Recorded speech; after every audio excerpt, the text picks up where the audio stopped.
I think what I was saying is that she would have taken a decision much earlier and applied her mind to it. And Freddie was not afraid of doing things that the ANC wasn't comfortable with.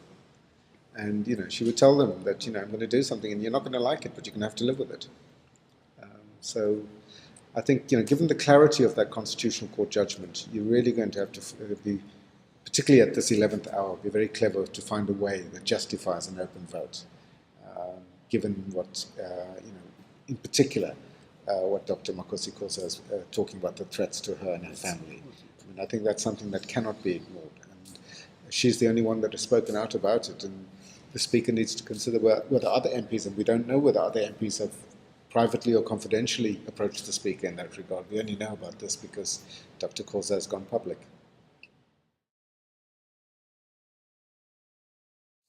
There's lots of parts of it. I think they might succeed in terms of getting an urgent interdict, preventing tomorrow's debate from happening and vote from taking place, to allow for a proper challenge against the Speaker's decision, assuming she provides full reasons today,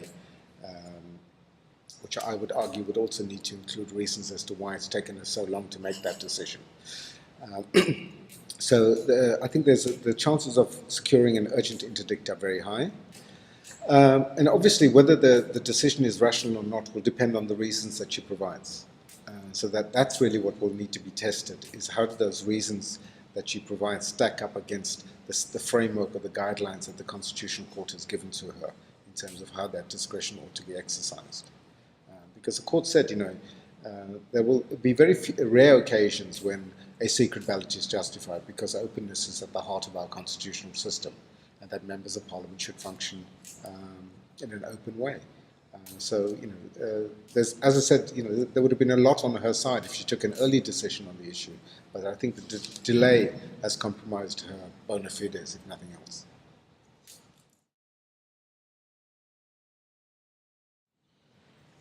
No, I think it's been a worthwhile exercise for the long-term health of our democracy, because it's helped to clarify some key principles about how Parliament ought to function, the role of members of Parliament. And I think, interestingly, the other aspect that it draws attention to, which obviously the judgment doesn't deal with, but are the shortcomings of our electoral system. Yeah. And I think this is something that we need to engage with now. Parliament has recently opened debates on two issues that it had refused to raise for a long time: the issue of the private funding of political parties, as well as dusting off the Asmal report and Chapter 9 institutions. So I would argue it's also high time that we dust off the Francois-Slavitt report on electoral reform in the same light. So I think there is lots of value in what we've gone through in the last few months, because I think, for one, it says to ordinary people as well that our voices can be heard, and even if Parliament doesn't heed those voices tomorrow, and the motion does not succeed, I think people realise that they have a voice, and they've also realised that they have a responsibility to stand up and speak out, and not just wait for somebody else to do it. And I think that sort of activism that has surfaced in the last few months, I think, is good for our democracy in the long term. Well, I think the court was quite clear in terms of saying what their responsibilities in terms of the Constitution are, what it means when you take that oath of office. And I think there's a clear issue there to members of Parliament to say, yes, we accept that in this current system, the electorate largely votes for a political party, and you're put there by the electorate. But it tried to temper that by saying, in national elections, the IEC are required to produce a list of candidates, so that you and I can go and have a look at those lists of candidates. And so, yes, we want to vote for a particular party, but we also want to see who's going to represent that party. So trying to say, even within the closed party list system that we have, the involvement of people in choosing members of Parliament is there. And I think that talks to some of the ways that our system requires members of Parliament, when dealing with their oath of office, to take into account what is in the best interest of the broader South African public, and not just their political parties. And it says in the judgment that members of Parliament will at times be called upon to take difficult and uncomfortable decisions. If a party has deviated from its manifesto, then surely members of parliament have a right to vote with their conscience and to follow their conscience rather than the dictates of the political party that may have changed its tune.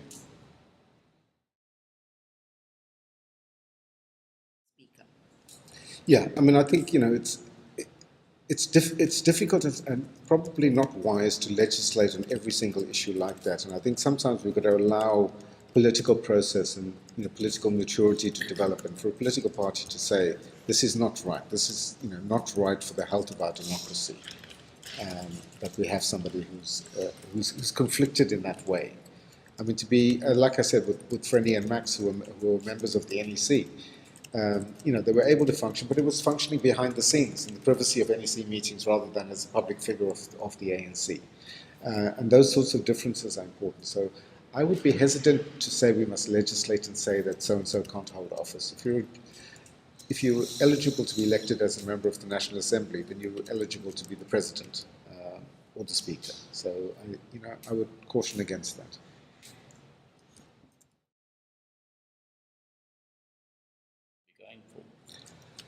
I'm not sure.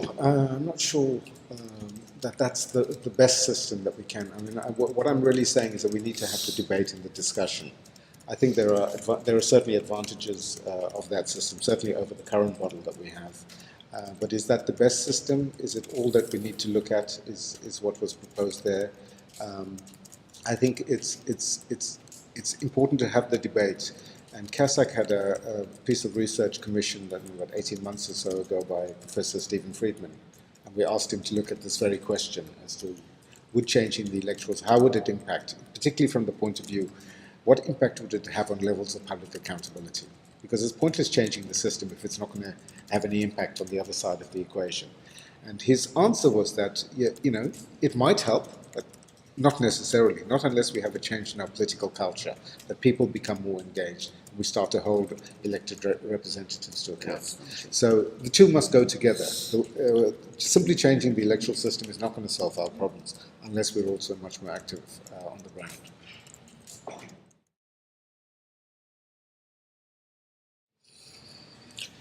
I think because of the parameters which the court has drawn to say that this can only happen in certain exceptional circumstances. Yeah, but I think if it's a question of a policy issue, the court, I don't see a circumstance where the court would allow a secret vote on a policy issue.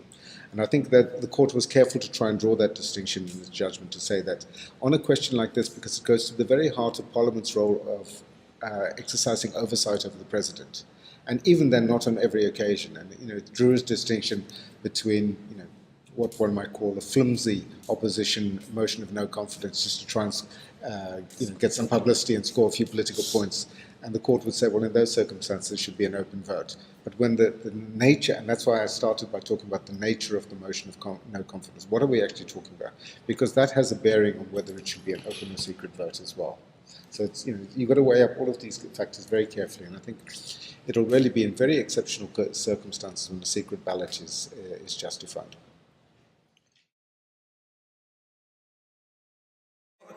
Well, look, I mean, the two that we know that have spoken out and said that they're going to vote for the motion are well known. Well, the question is how many others. Who are they? Eh?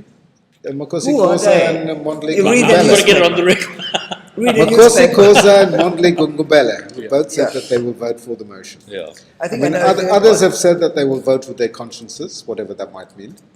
Trevor Gordon.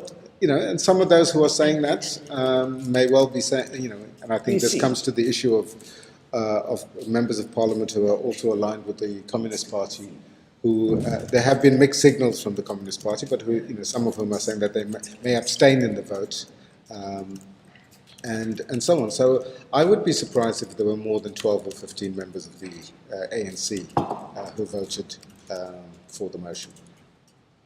If it were open. Or closed. Or closed. I don't think it's going to make a huge amount of difference. Oh. I don't think it's really going to make a huge amount of difference. So are you saying that it It'll may be not happen? It may not be carried? Very little chance of it being carried out, I would say. Very little. Whether it's open or closed. Yeah, that is the bottom.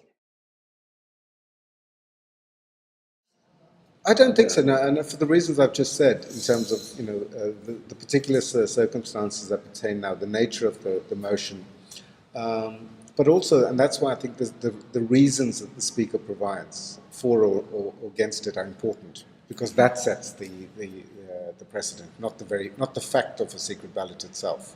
It's the circumstances under which it is permissible that is important, and I think the court has probably gone as far as they would like to go. And I think if the matter, I don't think they would want to be pushed any further. They were pushed quite hard already on this matter, and they don't want to prescribe to Parliament what to do. But I think I don't think it sets a precedent. But obviously that is a concern, and there are people who are vehemently opposed to Zuma who argue that we should not have a secret ballot for that very reason. So and as I said, it's a really legitimate point of view, because there is a danger in it if it gets abused, and we've just got to hope that we manage it in a way that it doesn't get abused.